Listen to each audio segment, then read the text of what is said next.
Hello and welcome back to Focus Atlanta. Thanks so much for continuing to watch.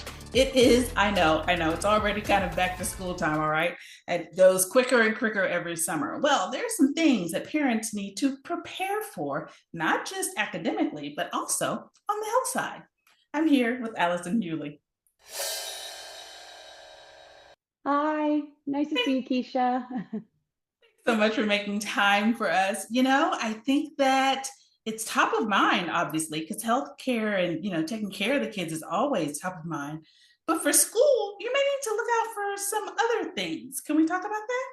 For sure. So, one of the big things that I tell parents to worry about at this time of year is sometimes, depending on your kid's age, they'll require certain vaccinations and or like a physical before they go back to school. So that's a big thing we see at this time of year.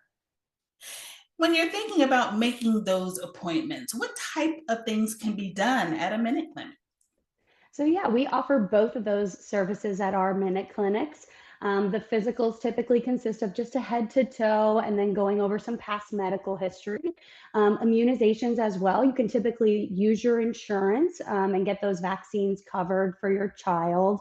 It's very much dependent on at the district level, like what vaccines are required for what age.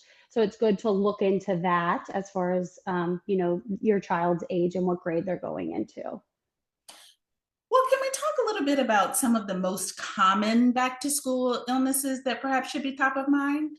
Yeah, for sure. So one of the big things that we see when we see kids go back to school is like a strep throat and or like a bacterial conjunctivitis or a pink eye, if you will.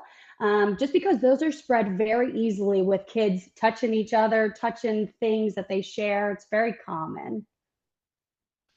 And if a child is experiencing some symptoms, when do we know, okay, we need to keep them home versus, oh, they can still go to school. They're not contagious. How do we know which symptoms to be worried about? Yeah, for sure. So I always tell parents, if your child is experiencing like a fever, maybe vomiting, diarrhea, something like that, it's usually a reason to keep them home until they're 24 hours fever free, vomiting, diarrhea free, etc.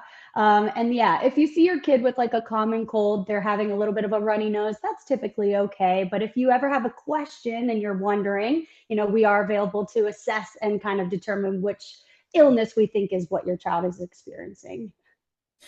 Can we also just remind the parents of some easy hygiene tips? I mean, I think post pandemic, we're all getting used to using hand sanitizer, but Oh, how important is it to wash your hands and say your ABCs? Like, can we talk about the basics? yeah, for sure. You'd be surprised how well hand washing is at preventing spreading of illnesses. So I always teach my kids to sing the happy birthday song while they scrub their hands because it's the best way. It's fun and it's easy to remember. Other simple things such as just, blowing your nose or, covering your face when you sneeze and making sure you throw a tissue away very quickly, etc. Those are easy ways to prevent the spread of illness, in a kid at school. As this time approaches, parents are also wondering, oh gosh, am I all caught up on my vaccines? Are those things that we should discuss when we get to our CVS Minute Clinic? Yeah, for sure. We can always talk to your parents about any kind of vaccinations that are required for these kids. Like I said, it's very much a local thing as far as what the district requires. So more local minute clinics will know which age groups require which vaccinations for the kids to go back to school. Thank you so much for clearing all of this up for us. Again, it comes quicker and quicker every year, I think. I It don't even really have kids, but I feel like it goes faster. it does. It does. Are there any last minute things you want parents to know? I just want to let everybody know that, our local minute clinics are offering these services now. And as personally, I am an advocate for the virtual care as I work from home and I see patients at home. So we have 24/7 providers on staff ready to go if you have any questions about these things. Allison, what is the website for the CBS Minute Clinic in case we have any issues? Very easy, minuteclinic.com. Thanks so much for your time. It was good to see you. Of course, you too.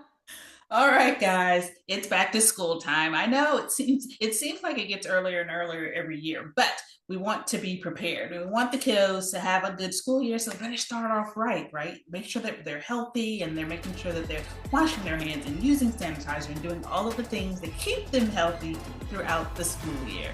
Thanks so much for tuning in to this segment of Focus Atlanta. We'll be right back with more.